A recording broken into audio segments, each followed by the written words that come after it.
Hello students.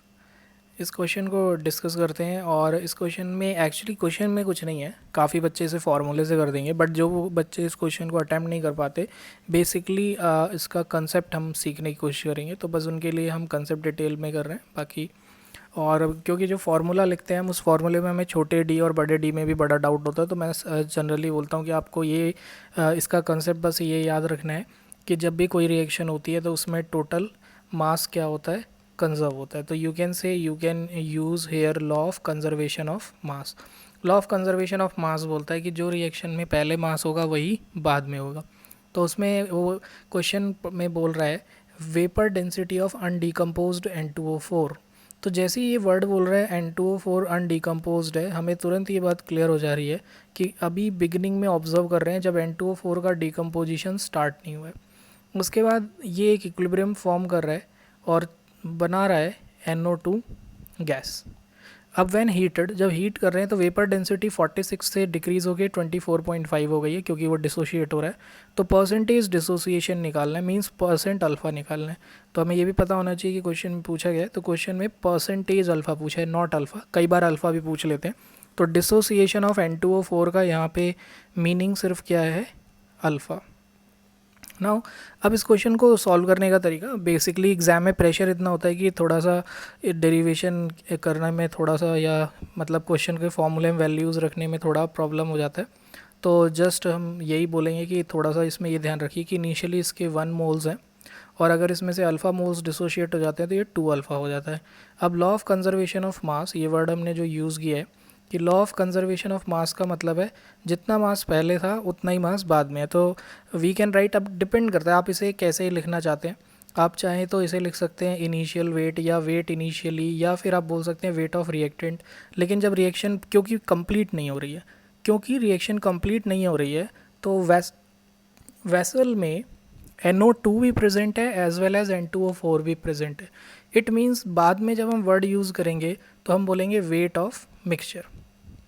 क्या word use करेंगे, weight of mixture use करेंगे। तो that's why I am writing weight initially is equal to weight of mixture. अब हमें number of moles का formula पता है। नंबर ऑफ मोल्स होता है given mass by molar mass. तो ऑब्वियसली वेट का फॉर्मूला क्या हो जाएगा, number of moles into molar mass. तो यहाँ पे वैल्यूज़ रखते हैं। इनिशियल वेट हो जाएगा initial number of moles into initial molar mass. Weight of mixture क्या हो जाएगा, number of moles of mixture या final number of moles into molar mass of mixture.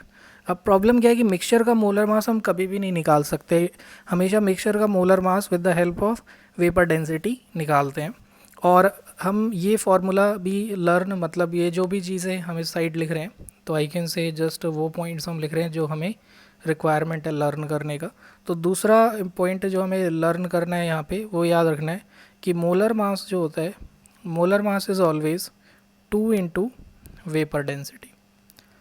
तो you can say this equation can also be written as, इसको हम और क्या लिख सकते हैं, initial number of moles into, तो मोलर मास को अब रिप्लेस करना है तो 2 times of vapour density initially. अब number of moles of mixture, molar mass of mixture को क्या लिख सकते हैं, 2 into vapour density of mixture. 2 being a common, 2 common है तो इसलिए कैंसिल हो रहा है, तो number of moles into molar mass लिखें या number of moles into vapour density लिखें, एक ही बात है।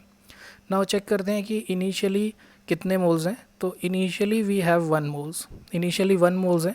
और N2O4 का मोलर मास कितना है, 2 इंटू वेपर डेंसिटी, तो आपकी मर्जी है, या तो मोलर मास लिख दो 46 इंटू 292, बट क्वेश्चन में यहाँ मोलर मास गिवन है। कई बार ये पहला स्टेटमेंट क्वेश्चन में मेंशन नहीं होता है, तो थोड़ी देर के लिए ये एज्यूम करते हैं, तो ये भी आप ध्यान रखिए।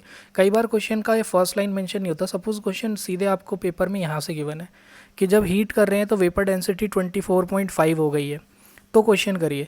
तो आप अपने आप ही आप कर सकते हैं कि मोलर मास हमें N2O4 का पता होता है, नाइट्रोजन का 28, और पूरा सॉल्व करके N2O4 का 92 हो जाएगा। तो इनिशियल नंबर ऑफ मोल्स हो गए 1, और मोलर मास N2O4 का हम निकाल सकते हैं। ऑक्सीजन का मास 16 होता है, 16 4 ज़ा 64, प्लस 28, ये हो गया 92।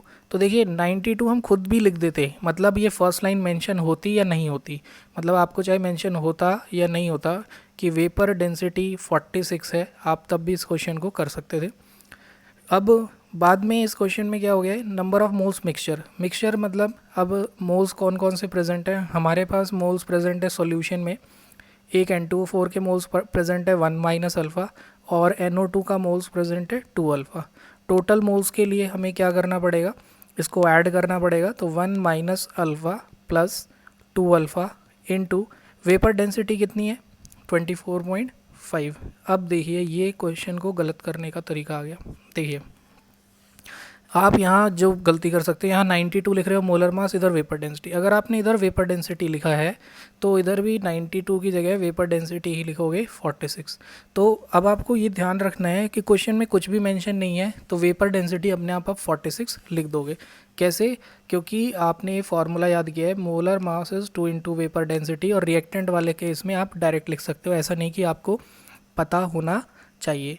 अब नेक्स्ट केस में आप सिंपली यहाँ पे लिख रहे हैं 46 आ गया और it is equal to 1 plus alpha into 24.5। तो अब हम यहाँ पे अल्फ़ा सॉल्व कर लेंगे, सॉरी अभी तो 1 प्लस अल्फ़ा, अब तो केमिस्ट्री ख़त्म हो गया, मैथ्स बच गया। तो 46 को आप 24.5 से डिवाइड करिए। तो अब एग्ज़ाम में थोड़ा सा मुश्किल हो जाएगा, तो मैं आपको सजेस्ट करूँगा एक को 45 मान लीजिए, एक को 24.5 मान लीजिए अप्रॉक्स, क्योंकि हमारे पास 4 ऑप्शंस होते हैं तो we can reach nearby. तो ये अप्रॉक्सीमेटली कितना हो गया, 5 9 ज़ा 45, 5 5 ज़ा 25। तो 9/5 तो आई गेस आप अप्रॉक्सीमेटली फाइंड कर सकते हैं कि व्हाट इज़ योर 9/5, तो इट इज़ अप्रॉक्सीमेटली 1.8। तो we get 1.8 is 1 plus alpha.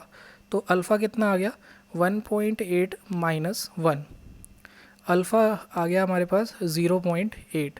तो परसेंटेज अल्फ़ा क्या होगा, अल्फ़ा इंटू 100 मीन्स जो आंसर होगा 0.8 के नियरर होगा, मतलब 80% अप्रॉक्स, ये हमने अप्रॉक्सीमेशन लिया है, ध्यान रहे अप्रॉक्सीमेशन लिया। तो हम देखेंगे चारों ऑप्शन में 80% के नियरर क्या है, तो विच इज़ नियरर 80। तो अब देखिए अब फर्स्ट ऑप्शन लग रहा है 88, बट सर बहुत गैप आया जो हमने फाइंड किया है और जो आप बता रहे हैं, बट अब हमने अप्रॉक्सीमेशन लिया है।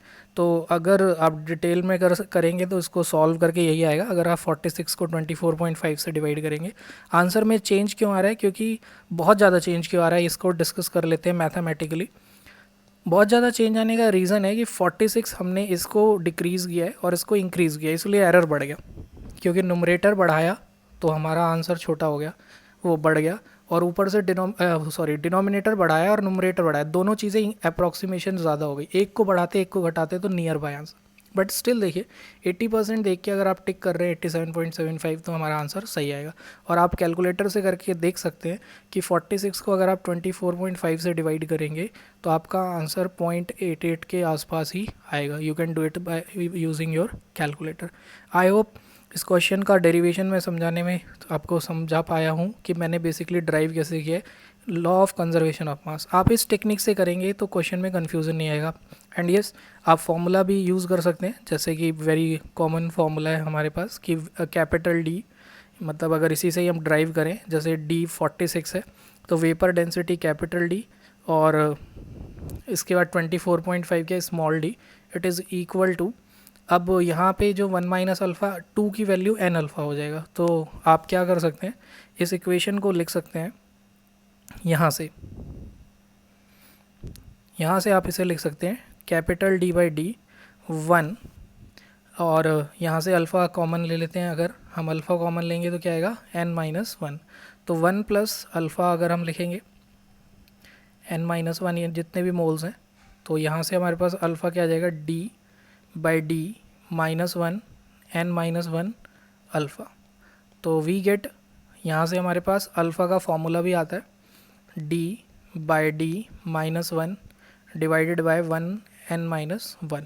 तो इन दिस वे आप ये फार्मूला भी यूज़ कर सकते हो, बट इस फार्मूले में बच्चों को यही प्रॉब्लम आता है, वो कंफ्यूज हो जाते हैं what is capital D and what is small D.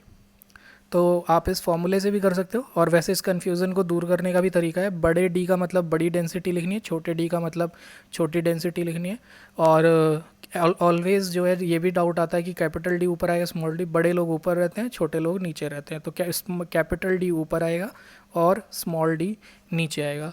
तो we can use this formula also, हम इस फॉर्मूले को भी यूज़ कर सकते हैं और इससे भी आंसर निकाल सकते हैं।